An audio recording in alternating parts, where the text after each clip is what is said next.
सुनिए जी, क्या आप सुन रहे हैं? हाँ कहिए। हमारी जलावन की लकड़ी खत्म हो गई है। आज हमें कुछ लकड़ी लानी होगी। ठीक है, तुम्हें आने की जरूरत नहीं है, मैं अकेले ही जंगल जाऊंगा।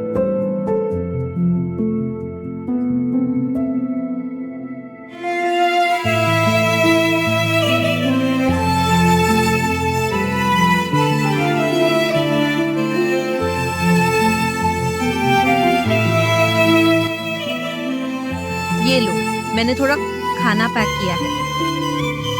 अगर तुम्हें भूख लगे तो खा लेना। ठीक है, तो मैं चलता हूँ।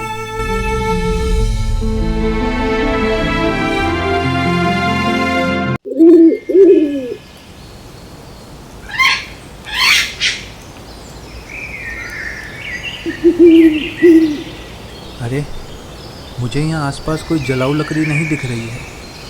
मुझे लगता है कि हमें जंगल में थोड़ा और अंदर जाना होगा।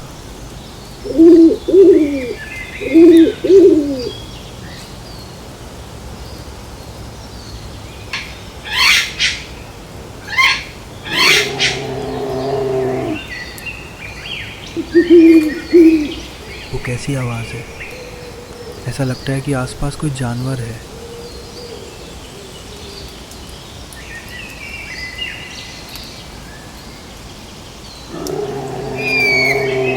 ये क्या है?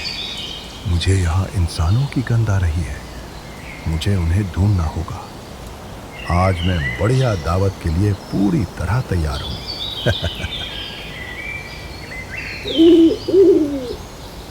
ये रहा, मुझे मिल गया।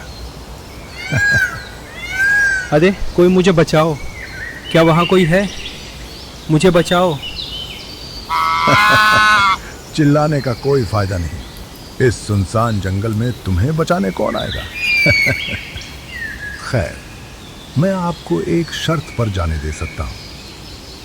क्या शर्त है भालू भाई? तो सुनो, अब से तुम जो फसल उगाओगे उसका ऊपरी हिस्सा मैं लूंगा और निचला हिस्सा तुम लोगे। बताओ, क्या तुम्हें ये मंजूर है? मंजूर है। मुझे अब जाने दो। मैं सच में बहुत डरा हुआ हूँ। ठीक है, आगे बढ़ो, लेकिन याद रखना, 1 महीने बाद मैं फसल से अपना हिस्सा लेने आऊंगा।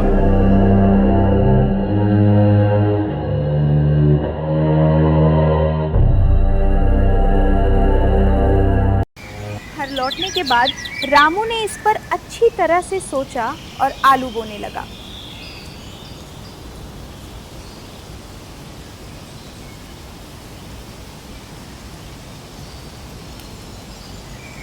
सुनिए जी, इस बार फसल अच्छी होगी।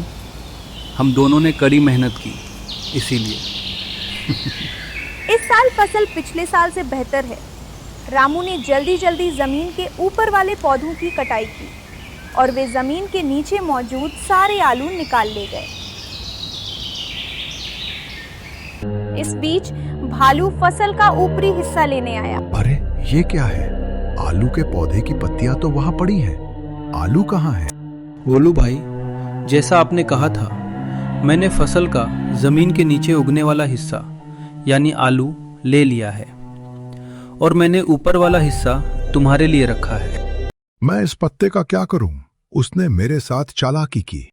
लगता है ऊपरी हिस्सा दावा करके मैंने गलती की। सुनो रामू, अब से जमीन के नीचे वाला हिस्सा मेरा होगा और जमीन के ऊपर वाला तुम्हारा। अगर तुम इससे सहमत नहीं हुए तो पता नहीं मैं क्या कर बैठूं। ठीक है, जैसा आप चाहें।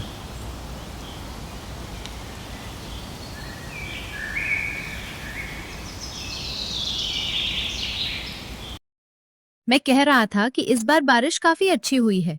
क्यों ना हम धान की खेती करें? मैं भी यही सोच रहा था। मुझे नहाना है, तुम खाने का इंतजाम कर लो। रामू ने इस साल धान की खेती की और पैदावार भी अच्छी हुई। उसने और उसकी पत्नी ने मिलकर धान की कटाई शुरुआत किया। कुछ ही दिनों में सारा धान घर ले गया। इसी बीच भालू अपना हिस्सा लेने आया। रामू, मेरा हिस्सा कहाँ है? भालू भाई, आपने कहा था कि ज़मीन के नीचे वाला हिस्सा आपका है। वो अभी भी वहीं है, जाकर उसे ले लीजिए। वह आदमी बहुत चालाक है। उसने मुझे फिर से बेवकूफ बना दिया। उसे पता नहीं है अगर वो एक टहनी से दूसरी टहनी पर जाता है तो मैं एक पत्ते से दूसरे पत्ते पर जाता हूँ। सुनो रामू, इस बार फसल का ऊपर और नीचे का हिस्सा मेरा होगा और बीच का हिस्सा तुम्हारा, समझे? ठीक है, जैसा आप चाहें। इस बार देखता हूँ। रामू सोचने लगा कि इस बार कौन सी फसल उगाए। कुछ सोचने के बाद उसने गन्ने की खेती करने का फैसला किया। कुछ दिनों बाद रामू और उसकी पत्नी ने गन्ने की कटाई शुरू कर दी। गन्ने के ऊपरी और निचले हिस्सों को छोड़कर वे बीच वाला हिस्सा लेकर चले गए। फिर भालू अपना हिस्सा लेने आया। फिर से बेवकूफ बना दिया। अरे बाप रे, मैं समझ गया। इंसानों से पंगा लेना मतलब खतरी खली नहीं। बेहतर होगा कि समय रहते यहाँ से निकल जाए।